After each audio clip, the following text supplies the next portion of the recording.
జగన్మోహన్ రెడ్డి గారి కారు కింద పడినట్టు ఒక క్లిప్పింగ్ చూపిస్తూ ఉన్నారు.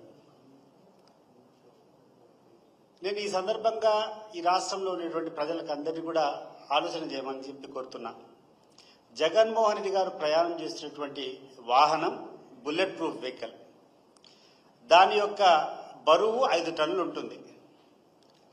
పొరపాటున దాని కింద పడి ఎవరైనా పడితే నుగ్గు అయిపోతారు. నుగ్గు అసలు ఒక షేప్ అనేది లేకుండా నుగ్గు అయిపోయేటువంటి పరిస్థితి ఉంటుంది. మరి అదే క్లిప్పింగ్ చూస్తే ఈ సింగయ్య కింద పడిన తర్వాత ఎవరో పక్కన పెట్టారు. పక్కన పెట్టిన తర్వాత ఆయన ప్రాణంలో ఉన్నటువంటి క్లిప్పింగ్స్ కూడా చూపిస్తున్నారు. దీన్ని బట్టి అర్థమవుతా ఉంది అసలు ఎంత దిగజారుడు రాజకీయాలు వీళ్ళు చేస్తున్నారనేటువంటిది. నేను అడుగుతున్నాను చంద్రబాబు నాయుడు గారిని, అయ్యా నువ్వు అనేక హామీలు ఇచ్చావు, నువ్వు హామీలు అమలు చేయలేకపోతున్నావు. నువ్వు నీ కొడుకులు రకరకాలు మీరు ఇచ్చినటువంటి హామీలను నమ్మకం కలిపేదానికి రకరకాల పదాలు వాడారు. నువ్వు పవన్ కళ్యాణ్ అయితే బాండ్ రూపంలో ప్రజలకందరికీ ఇది మేము ఇచ్చేటువంటి బాండ్ తీసుకోండి, రాకుండా ఉంటే నన్ను అడగండి అని చెప్పి మీరు అడిగారు. మీ కుమారుడు లోకేష్ అయితే ఏకంగా కూర్చొని ఈ కార్యక్రమాల అమలు కాకుండా ఉంటే నా కాలర్ పట్టుకోండి అని చెప్పి మాట్లాడినటువంటి సందర్భం.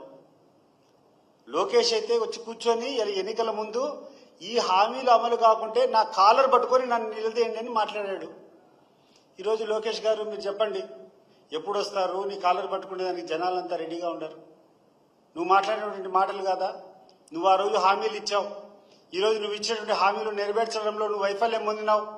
నువ్వు వైఫల్యం పొందేటటువంటి నీ వైఫల్యాలను కప్పిపుచ్చేదానికోసము ఈరోజు ప్రతి నిత్యం కూర్చొని ఇప్పటికి కూడా జగన్ నామస్మరణం తప్పితే మీరు చేయగలిగింది ఏంది, మీరు చేసేది ఏముంది ఒకసారి ఆలోచన చేయండి. ఎందుకు ఇంత దిగజారుడు పనికి మీరు ఆలోచన చేస్తున్నారు? నీకు ధైర్యం ఉంటే, నీకు సత్తా ఉంటే, నీకు తెలివితేటలుంటే, ఆ రోజు చెప్పావు సంపదన సృష్టి మాకు చేతన అవుతుందన్నావు, సంపద సృష్టిస్తామన్నావు.